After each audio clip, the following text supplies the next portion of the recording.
League quarterfinals are kicking off tomorrow. Ooh, that pun was not intended, but it works. So I figured that it was as good a time as any to recount this soccer scandal, this football scandal, because it kind of involves, at least peripherally, the 1993 Champions League. Now guys, before we get into it, I have to insert a little plug here. My birthday is at the end of May, and I want to see how close to 25,000 subscribers we can get before then. So if you like sports or ASMR, or especially both, please consider giving this channel a sub. And if you're already subscribed, thank you so much. If you hit that like button, it'll help get this video in front of more people. But that's enough groveling for today. Let's talk about the French football bribery scandal of 1993. So let me set the scene for you. In the 4 years leading up to this scandal, the 4 seasons before this one, before the 92-93 season, Olympique de Marseille won every Division 1 championship, what's known as Ligue. Today, it was renamed in 2002, I think it was. So now Marseille was going for its 5th consecutive league title, and it was looking good. They were on track for it. I'll show you what the table looked like going into match day 36. This is from worldfootball.net. It's a great resource. It is riddled with ads though, so beware if you decide to go and check it out. So with 3 matches to go in the season, Olympique de Marseille was at the top of the table, only 4 points ahead of PSG. That's the one thing you have to disregard about the table. They were actually on 51 points at the time, and we'll get to why it shows as 50 later on in this video, but you probably have an idea. And mind you, in this league, a win was 2 points, a draw was 1 point, so they still could not slip up. The championship was theirs to lose at this point. At the same time though, they were playing in the Champions League, and they had at this point qualified for the final against AC Milan, which would be played on May 26th. So they have got a tough schedule ahead if they're trying to win everything. So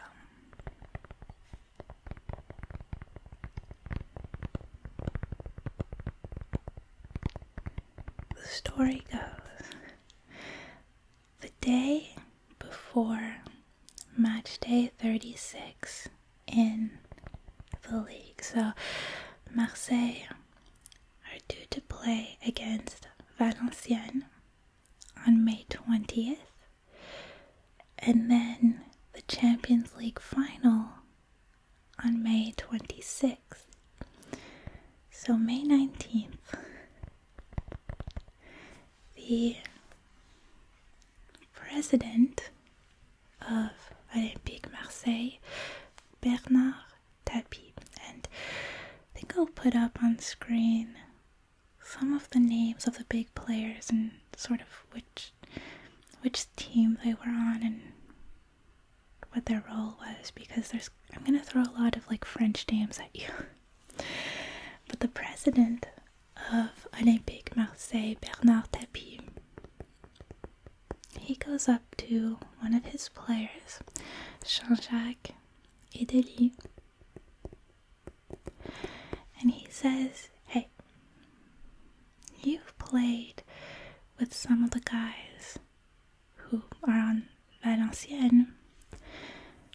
You need to give them a call and ask them to underperform tomorrow." And the quote is, "We don't want them acting like idiots and breaking us before the final with Milan." And of course there'd be a little something in it for the Valenciennes players as well. So Idélie gets on the phone with 3 players on the Valenciennes team. Jorge Buruchaga, Jacques Glassman, and Christophe Robert, who was the captain of Valenciennes. In the end, by the end of the phone call, Glassman refuses to participate in the bribe, but the other 2, they accept the bribe. And they make arrangements for Robert's wife to collect money from Idélie.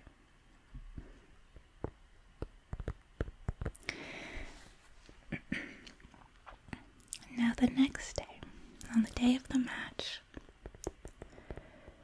Christophe Robert, the team captain who accepted the bribe, he talks to his players and essentially convinces them to deliberately lose the match.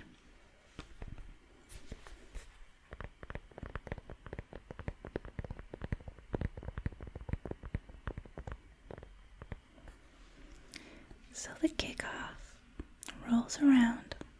This was played in Valenciennes, by the way. It was an away game for Marseille. And in the 21st minute, Alan Boksic scores the only goal of the game for Marseille. In the 23rd minute, Christophe Robert apparently gets injured after a pretty sort of routine tackle, so he's substituted.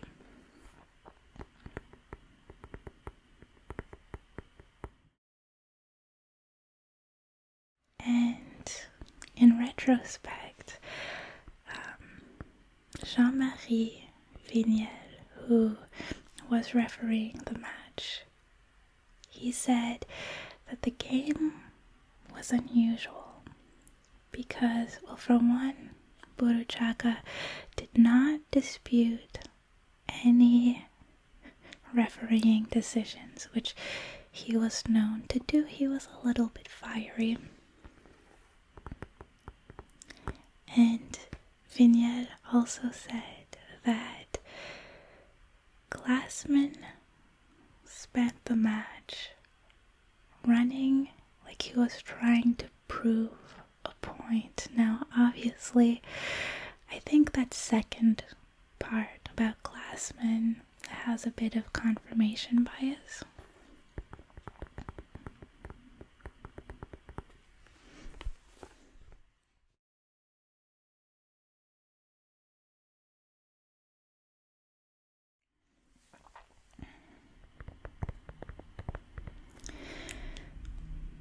Regardless, though, at halftime, Glassman maybe has had enough,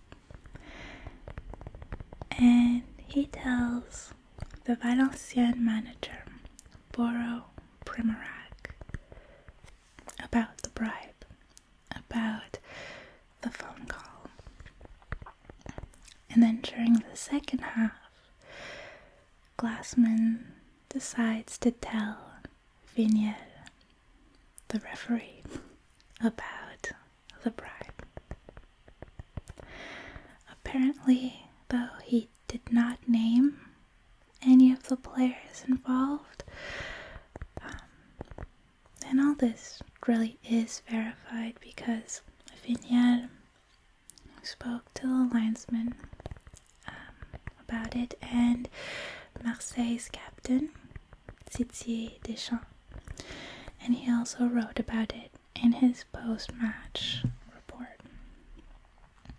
So right after the match, police went into the Marseille locker room and questioned some of the players. Now fast forward to May 26th, the Champions League final, which is in Munich. Marseille wins 1-0. It's the first time, by the way, that a French team has won the European Cup. And by the way, as a tangent to all of this, according to Edeli, who later on just decided to spill it all, according to him, all of the Marseille players took a series of injections for that game except for Rudy Voller. Apparently, Bernard Tapie distributed the injections himself, and we'll never know what those injections were, although Tapie admitted that some players took amphetamines. But if he's willing to admit that much, there's no knowing what else he gave them. And to top it all off, of course, Marseille ended up winning the Ligue title. So, thanks to Glassman, none of this stayed a secret very long. 2 weeks after the match in Valenciennes, so 1 week after the Champions League, Robert contacted a magistrate and admitted his role in the bribery. Detectives raided Robert's aunt's backyard and found 250,000 francs buried in an envelope, or in a series of envelopes. I think that was about 45,000 US dollars at the time, which might be double that today with inflation sort of approaching 100 grand to Christophe Robert. Now, Tapie, the king of denial, he initially claimed that that money was a loan for Robert to start a restaurant buried in a backyard. But then Robert, he fessed up, he admitted that that money was related to the bribe. On June 30th, French police raided the headquarters of Marseille, and 12 members of the team were questioned. And Idélie admitted to paying the bribe. So he and the general manager, Jean-Pierre Bernays, they were arrested and jailed for active corruption. Robert was arrested a little bit later, and his wife, Marie-Christine, she admitted to collecting the bribe, and she was charged with conspiracy. The wives play into these. Whenever we talk about scandals and controversies, it's not uncommon for the wives to be like part of it. I guess that's part of the deal of being a wag.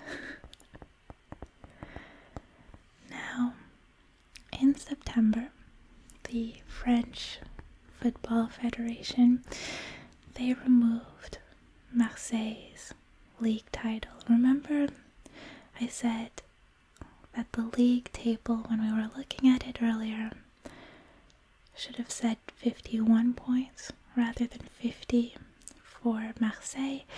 Both Marseille and Valenciennes were deducted 1 point for their part in the conspiracy, the scandal.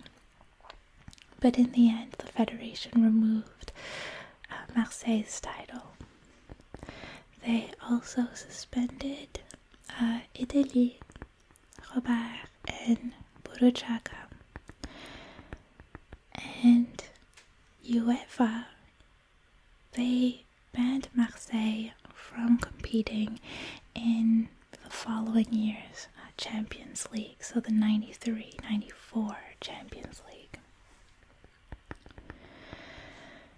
Now, interestingly, the French Division 1 title was offered to PSGs, who were runners-up,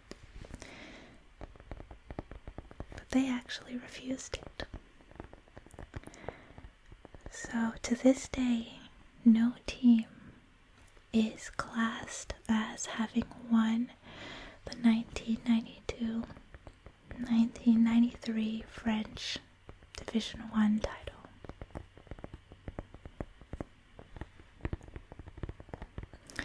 PSG were also offered Marseille's spot in the Champions League, but they ended up having to refuse it because one of their sponsors, Canal+, who it's a television channel essentially, they thought that PSG taking the Champions League spot would cause issues with their viewers in Marseille. So if you ever question the power of sponsors in sports, PSG had to turn down a Champions League spot because because their sponsor didn't want them to take it. So in the end, the third place, Monaco, got the Champions League spot, and they actually did well, by the way. They made it to the semi-finals, and ironically, they lost to Milan, who ended up winning the whole thing. Poetic justice. In 1994, so the following year, Tepi, apparently a very stubborn man, he had stuck around and he was forced to resign as president of Marseille. Tepi and Bernays were banned for life by the French Federation, and the players involved, they were banned from French football until 1996. I should mention that the ban on Bernays was overturned by FIFA in 1996 as well. I think there's no evidence that he was ever involved. So due to the bribery scandal, Marseille was relegated to Division 2 for the 1994-1995 season, because it took a while for everything to sort of go through process.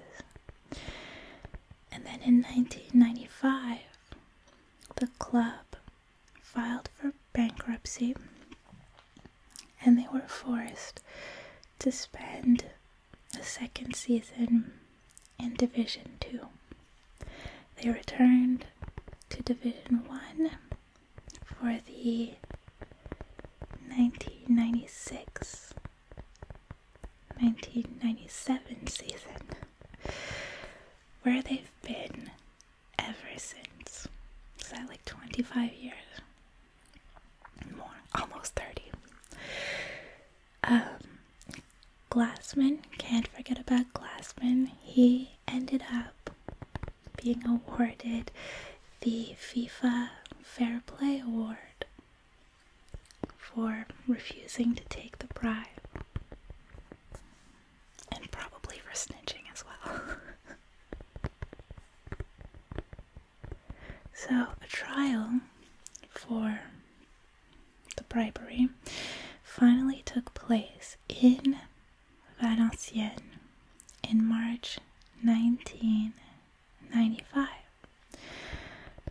During the trial, Bernays and Ideli both admitted to corruption, and they both blamed Tepi for the incident. And then Bernays claimed that the club used bribery for matches 5 to 6 times a season. So it was not an isolated incident. Ideli received a reduced playing ban for testifying against Tepi, but he did get a 1-year prison sentence. Tepi was sentenced to over 2 years in prison as well. 8 months of the sentence was for the match fixing, and then another 18 months for fraud in the club's accounts. And then Bernays, Robert, and Boruchaga, they were all given suspended sentences.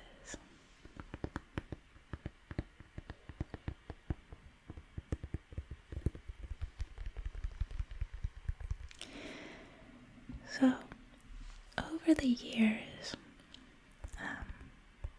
other allegations have come out against Marseille, and specifically Marseille under Bernard Tapie.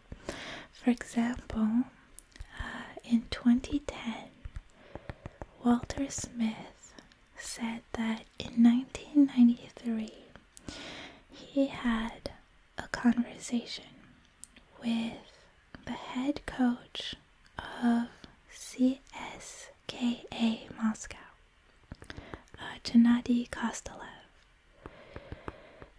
who the goalkeeper, or the coach, allegedly admitted that CSKA's goalkeeper accepted money from Marseille before losing a match 6-0.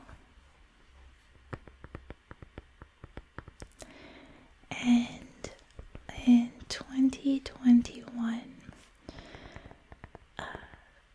Red Star Belgrade's goalkeeper from the 90s alleged that he had been approached by Tapie's people before their 1991 European Cup final.